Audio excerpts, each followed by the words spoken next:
These are snake beans growing up here, part of my survival food plan here at Marty's Garden. And today we're talking about how the preppers got it right, how they're totally prepared and probably ahead of most of us, and why I'm moving in that direction as well. Secretly I have been for a while, and why I'm going to keep this channel going, because it's got a new lease of life, and I want to talk about how and why I started it in the first place, and then where it's going to into the future. But first, what we want to do is talk about the snake bean plant here, holding on this trellis, because this, guys, is going to save you money. It's going to put money in your pocket, and I don't know if it's going to keep you away from the digital dollar here in Australia. Who knows where that's leading? But if you don't have to buy food and dip into your wallet as much to get food and be more prepared, then let's do this and get into this video show. I'm going to show you this trellis, super cheap, on how I'm going to be using it now and into the future. It's just pretty awesome, I reckon. So you're probably thinking, why build trellises? Why snake beans? The whole lot. Well, it's not just snake beans. There's just one crop that we can grow on here. And look, with today's changing climate, it's been quite wild.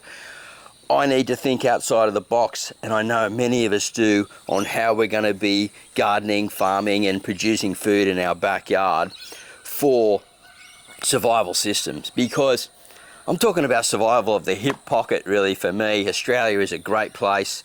Who knows where we're leading into the future, but I've been secretly thinking about and planning how to save money behind the scenes here at Marty's Garden. And it seems to be working quite well, even though we've had some really, really challenging times. Now, the snake bean is an awesome plant. Beans gather nitrogen from the air, so you don't have to feed them a major nitrogen source. They grow in fairly poorish soils, but obviously you give them some good compost, take care of them, and they're going to be more prolific for you. And they use the vertical space, and you can use them as barrier walls. Like here, that west sun that comes in will then be shaded with the plants behind it, so the harsh, gnarly sun doesn't penetrate through and hit the plants where I don't want them to. So it works as a barrier wall at the same time. They don't get hammered by pests too much, and yeah, it's prolific. It produces a ton of food. It can be used in so many different ways. My wife Shirley, she loves snake beans, so I try to grow as much stuff as I can from the Philippines to, yeah, it's just that I feel like she's still at home a bit, you know. And anyway, let's have a look at the trellises. I want to show you how they're working, because once these finish up, and after I run some tomatoes up them, we've got an okra that we're holding with it as well. We're going to be running different other beans and peas. We can run chocos, we can run passion fruit. We can do lots and lots of different things with these systems, and they're super cheap to make. And really, I just stumbled across it because I didn't want to buy any more materials. And I thought, hey, I'll have a go at making these. And it seemed to be working out pretty good. So let's have a look at them. You've got to build them a certain way so they stay nice and strong. And I'm finding that they're better and better all the time. Anyways, let's stop raving on. Let's go and have a look at some. So this is the second one that I built. I was just talking about this okra that's being held up, or okra, or whatever you want to pronounce it. And what we've done is we've used the hardwood tomato stakes, and they go down. We just get them nice and level and tie them off with some strings. And these are just actually strings from my sugarcane bales, and they tie really quite well. You got to tie a cross beam across, another one down, and then a side beam along the side, and it all holds together. You can put something going across as a roof, something a bit lighter. We haven't done that as of yet, and probably will going into the near future. And what we do is we run the beans up from the bottom, plant them at the bottom, run them up there, and then along and along here. And what they'll do is they'll all fall down, and we can harvest them. We can keep an eye out for pests and different things, and we can create little microclimates with them. And once they're finished up, and when they're getting nearly finished, we can just plant some peas underneath, probably be snow peas, and I'm putting some little tomatoes and things. I'm going to run them up, maybe some winter ones. We'll see how things go. But I'm setting them all up on two of these, and I've got some out the front on my worm farms before that I was talking about. I think it's a great way to really protect the crops from harsh summer sun. Also, if you want to in the winter time, put over some type of plastic cover and attract more warmth. If there's too much rain, you can do something similar as well. For me at the moment, it's mostly the heat.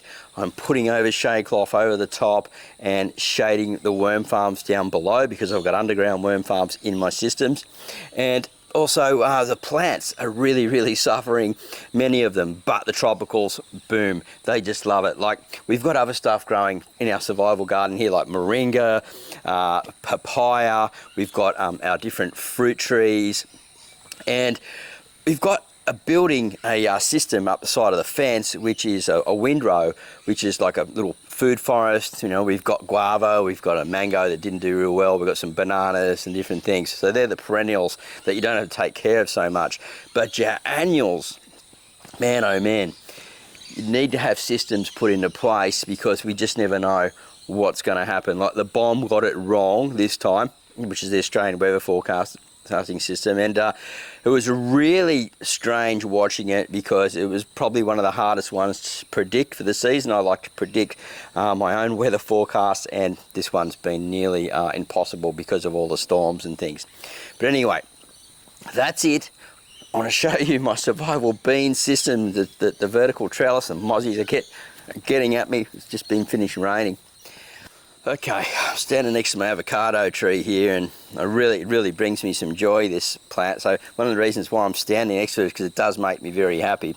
And I've been sort of going through this sort of struggle time of the reason about why keeping this channel going after recently married, and the compost business is taking off, and that's makes me quite busy. And some other things with my daughters going into doing the HSC, and yeah, lots and lots of stuff. And I thought, well, I need to share why I started this channel in the first place, to give you the backstory of why I'm going to keep it going. There's two reasons why I'm going to keep it going. Now, when my daughter was very young, she was diagnosed with hearing loss, so medium to low hearing loss. She wears hearing aids, and yeah, and there's no family around to help. They're all very far away, or my parents are quite old now, and others are very busy and things like that. And I thought, oh geez, if I go to work full time, I'm going to have to drop her off at a daycare centre in the morning and pick her up so sunrise to sunset basically, and she'll have no life, no family around, and you may as well just drop her off at some type of boarding school, you know what I mean? I thought I can't have that life for my daughter. And she was tested when she was young for autism as well, because she was showing some traits of that at a younger age, and then she was misdiagnosed. And all these things were going through life and stuff, and she wasn't really developing friendships, and she was sitting alone at school, and all these different things. And I thought, hey, I just really need to focus on my daughter and like helping her get through this and be the best parent I can, and I need to work from home. So that was one of the reasons why Marty's Garden kept on rolling. After about a year and a half, they offered us the AdSense program and stuff like that. And I thought, yep, this is worth keep going. I had another website during that time that was called Happy House and Garden. That was making money before the YouTube thing. So I was already sort of working from home in the gardening scene. YouTube was very new. We didn't really know what to do. We sort of created videos and drove traffic to websites and to that website and things like that. We started doing a little bit of Facebook stuff, and Willem Van Cottam used to help me. He's super popular at the time.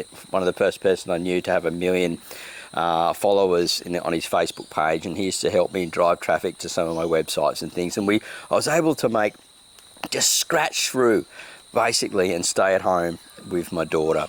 Now obviously she's grown up now. She's a lovely young lady, and she's in her last year of high school, and recently they wanted me to go and get her tested for autism again, and this time we've come up with a level 2, so level 2 autism, and also an attention disorder, a morbid attention disorder mixed in with that, and so it's pretty difficult. And so in those things, I thought I've really got to focus on my family again. I'm probably going to have to step away from and back off a little bit and just create sort of some part-time videos and things. So it has been creating a lot of stress, and I started getting sick with my dystonia and different things, and thought, oh, I've got to reprogram myself. So I took a few weeks off and thought about how I'm going to do this, you know, put some prayer time in. And I really feel there's two reasons why I'm going to stay with this channel now. The main reason is it's also my family, because I need to keep staying at home as well and keep producing this income and take care of them. So I don't need to be as home as much for her, but I need to set a good example of someone that doesn't give up, and someone that keeps on going, and just showing her how that, you know, life is to move forward. And so that's been a difficult one to do, but I've got to shift the way I do the work here on the channel. So we're actually moving into the Buy Me a Coffee page. I'm doing some podcasts over there and some posts and things over there. And we've got the membership area rolling through there, so they only take around about 5% or something like that for people. If you come over and become a member, you can really help this channel keep going.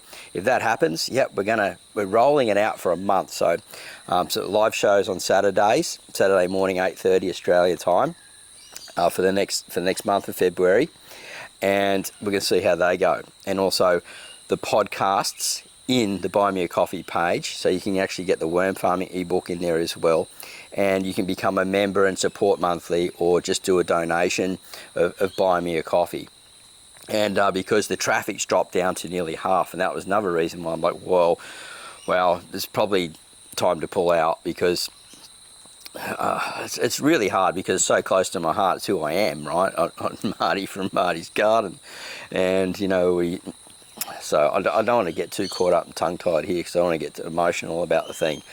But I need to keep it going. Now, the second thing is love thy neighbour, right? Love thy neighbour. And you guys, even though it's all around the world, you're my neighbours. And we set this garden up out the front because I wanted it to be a community thing. I want to teach people how to grow food locally that don't actually come into YouTube as well. So they come and buy some compost or a plant. We can walk them around and show them some systems and help them out. And occasionally they'll SMS me, even give me a call every now and again, my long-term customers, to give them advice so they can grow food at home, because it's just getting tougher and tougher out there to survive. It's getting harder and harder. It's getting more costly, and I just want to be able to help people. So that love thy neighbor thing, that commandment, is really on my heart, and I thought I've got to follow my heart with this. And so we're moving forward, and I'm going to trial this for a month and see how things go over the next month, and combined with the Buy Me a Coffee page for the members area, and we could stick in the survival mode with that. So hoping you'll come along and join us on this in the live shows. In these videos, I'm going to show you how I'm growing my food in the back, just like I'd shown you the beans trellis in there, and we'll keep on keeping on. And I want to thank you for your support. I just wanted to share my honest story with you. Hopefully I got that out right, because it's a very difficult thing to say. And I truly do love you all, and I think I'd probably miss it too much anyway if I did sort of stop. Who knows? But anyway, onwards and upwards, as they say, and love thy neighbour. And I hope you can start loving thy neighbour too. Remember, we need to be prepared. Things are going more crazy here, and I'm going to be talking a lot about that in the podcasts and also on this channel to help you save money and get ahead, my friends. Have a great day. Happy everything. God bless. And yeah, I'm going to use that terminology. Love thy neighbour. Bye for now.